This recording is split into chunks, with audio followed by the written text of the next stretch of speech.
Bismillahirrahmanirrahim. Assalamualaikum warahmatullahi wabarakatuh. Perkenalkan, nama saya Alvin Agustin, NIM 1803164. Saya mahasiswa PAI UAD dan di sini saya akan menjelaskan materi mengenai manajemen sumber daya manusia di sekolah. Manajemen sumber daya manusia adalah suatu proses menangani berbagai masalah pada ruang lingkup karyawan, pegawai, buruh, manajer, dan lainnya untuk dapat menunjang aktivitas organisasi atau perusahaan demi mencapai tujuan yang telah ditentukan. Manajemen sumber daya manusia merupakan bentuk pengakuan pentingnya anggota organisasi sebagai sumber daya yang dapat mendukung tercapainya tujuan organisasi, pelaksanaan fungsi, dan kegiatan organisasi untuk menjamin bahwa mereka dipergunakan secara efektif dan adil demi kepentingan organisasi, individu, dan masyarakat. Tujuan manajemen sumber daya manusia adalah memperbaiki kontribusi produktif pegawai terhadap organisasi dengan cara yang bertanggung jawab secara strategis, etis, dan sosial. Tujuan manajemen sumber daya manusia mencerminkan strategi manajer dan menyeimbangkan tantangan organisasi, fungsi SDM, dan orang-orang yang terpengaruh. Selanjutnya, saya akan menjelaskan mengenai proses manajemen sumber daya manusia. Proses manajemen sumber daya manusia terbagi menjadi 7, dan saya akan menjelaskan semuanya. Yang pertama yaitu analisis jabatan. Analisis jabatan merupakan kegiatan yang berfungsi untuk membantu pelaksanaan manajemen dalam rekrutmen pegawai sebagai upaya menyediakan kebutuhan pegawai. Nah, analisis jabatan diasumsikan dapat mengetahui kondisi tentang secara rinci jabatan. Informasi yang diperoleh dari analisis jabatan adalah yang pertama, nama jabatan, lokasi kerja, dan upah rata-rata. Yang kedua, hubungan kerja dan posisi dalam organisasi. Yang ketiga, tugas-tugas, wewenang, dan tanggung jawab yang dibebankan kepada pemangku jabatan. Yang keempat, peralatan dan bahan yang digunakan. Dan yang kelima, kondisi lingkungan tempat kerja dan resiko kerja. Kemudian yang terakhir adalah persyaratan fisik, mental, pengetahuan, dan pendidikan.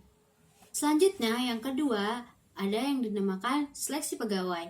Seleksi pegawai adalah suatu proses untuk mencari calon atau kandidat pegawai untuk memenuhi kebutuhan sumber daya manusia dalam organisasi.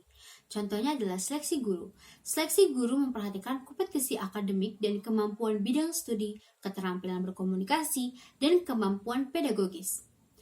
Seleksi menekankan pada faktor personal, kegiatan identifikasi, dan penentuan kriteria seleksi. Kepala sekolah perlu membentuk tim seleksi yang termasuk dalam hal ini ada kepala dinas pendidikan dan perwakilan kepala sekolah.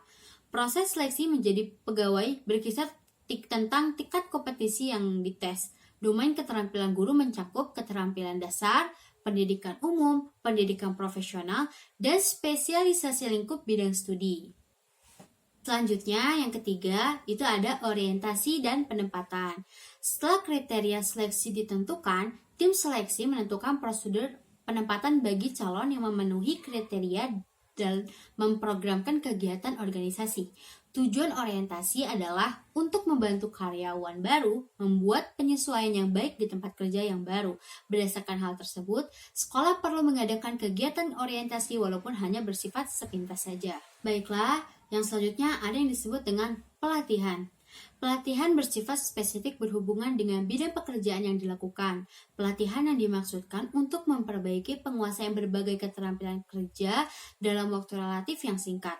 Pelatihan berupaya menyiapkan pegawai untuk melakukan pekerjaan yang dihadapi, sehingga dapat mengembangkan kinerja menjadi lebih baik secara kontinu. Metode pelatihan yang dapat dilaksanakan oleh sekolah untuk meningkatkan kualitas guru dan pegawainya adalah yang pertama ada metode on the job training.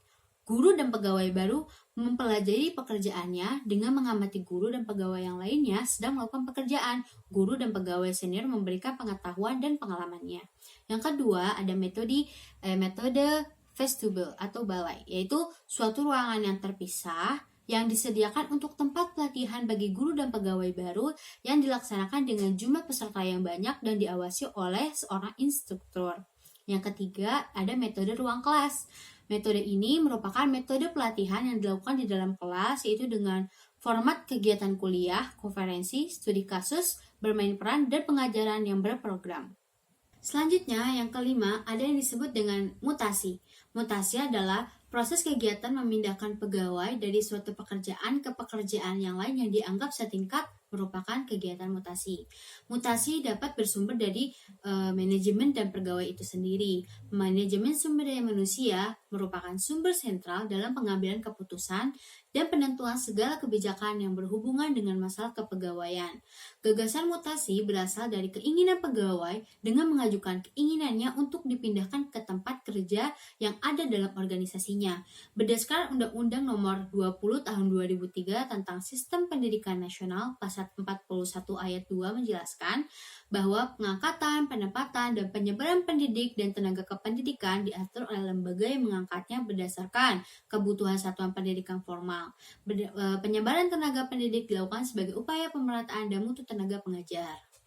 Selanjutnya, yang keenam, ada yang dinamakan dengan promosi. Promosi merupakan perpindahan dari satu jabatan ke jabatan lain yang memiliki status dan tanggung jawab yang lebih tinggi. Promosi dilakukan bertitik tolak pada kepentingan organisasi.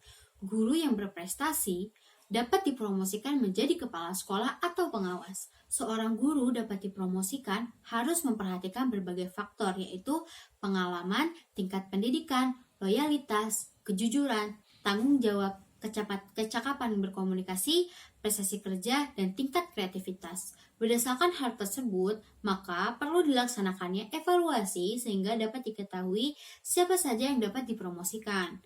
Pelaksanaan evaluasi menggunakan pedoman dan dilaksanakan secara sistematis, komprehensif, dan objektif. Syarat yang harus dipenuhi untuk dapat dipromosikan juga harus jelas. Sekolah dan dinas memberikan kesempatan yang sama dan menunjang kegiatan untuk memenuhi persyaratan tersebut. Calon yang akan dipromosikan juga dipersiapkan dengan teliti, kemampuan, bakat, dan minat menunjang prioritas yang penting untuk diperhatikan. Dan pembahasan yang terakhir yaitu yang ketujuh mengenai tentang kompensasi. Kompensasi adalah imbalan atas kontribusi kerja pegawai secara teratur dari organisasi. Kompensasi merupakan hadiah tebusan bagi orang yang melakukan kerja untuk organisasi dengan membayar perangsang dan keuntungan. Pemberi kerja harus mengembangkan dan upah dasar mereka secara bersih dan sistem gaji. Juga program perangsang seperti gain sharing atau berbagi lebih besar dengan pegawai yang produktif. Dan hadiah yang digunakan untuk menumbuhkan produktivitas.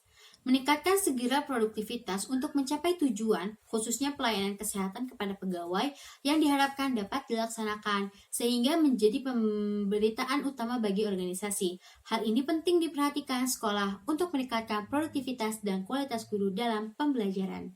Mungkin cukup sekian penjelasan mengenai manajemen sumber daya manusia di sekolah yang bisa saya jelaskan. Mohon maaf apabila masih banyak kekurangan dan kesalahan. Wabillahi taufiq wal hidayah. Wassalamualaikum warahmatullahi wabarakatuh.